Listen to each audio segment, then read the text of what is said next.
Welcome to the Permian Basin Petroleum Museum in Midland, Texas. I'm going to tell you a little story that leads up to the history of one of our pieces of drilling equipment that we have in the oil patch at the Petroleum Museum in Midland, Texas. Back in the early 60s, a group of oil men decided that it would be good to have a museum highlighting the oil industry in Midland, Texas.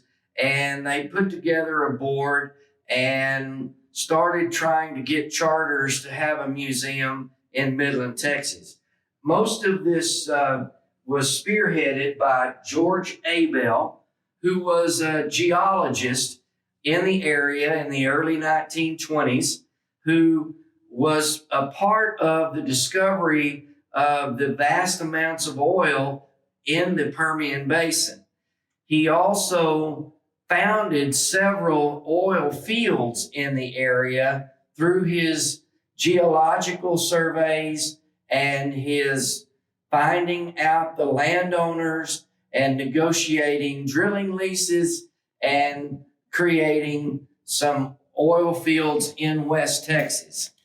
Now, the museum was originally conceived in their thoughts and their wishes in the early 1960s. If you'll come this direction, the museum was originally going to be on Highway 80, which was the only highway in the early 60s. And they had plans of it being near the air terminal in between Midland and Odessa. And as the federal government decided to put the interstate highway system through this area, the board and founders decided that they needed to acquire some property near or on the area where the interstate highway was going to come through. So they acquired the property that the museum is on now, and the interstate highway was completed in 1965.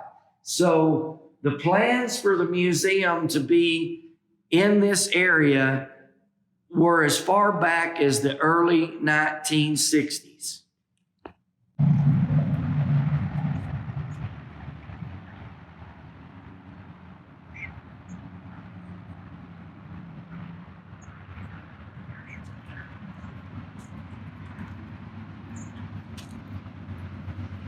This is the National No.3 portable drilling rig at the Petroleum Museum. And the reason we're talking about this rig today is after we saw the Santa Rita and after the well is drilled and they used the equipment on the Santa Rita to turn into its pumping unit or its production equipment, as the industry evolved and the drilling operations were figured out how to be more efficient and how to do it better, they downsized the rigs to where they could be portable and they wouldn't have to build a new rig for every well. So the National Supply Company developed a model No.3 rig that was portable. And once you drilled the well, you would pack it up and move it to drill another well instead of have to leave it there to pump the well. Well, this is the National No.3.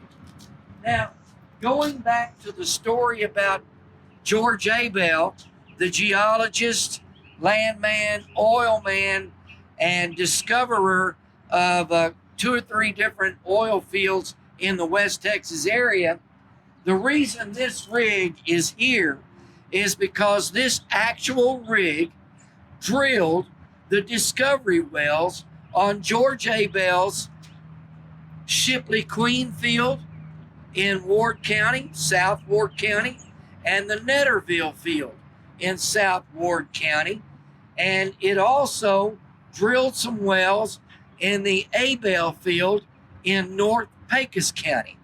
In the mid-60s, George Abell reached out to the owner of the rig and purchased it from him to be able to be a part of the Permian Basin Petroleum Museum, which he was the spearhead of getting other oil people to help charter a museum in Midland, Texas. Well, George Abell bought this rig so that it would represent the discovery wells in the Permian Basin. We're on the floor of the National No. 3 at the Petroleum Museum. This is an early 1930s drilling apparatus designed and built by the National Supply Company. It had, since the late 20s, when the big wooden derricks and the big drilling equipment was evolved into something more efficient and portable, so that the same rig could drill several wells without having to build a new rig for every well.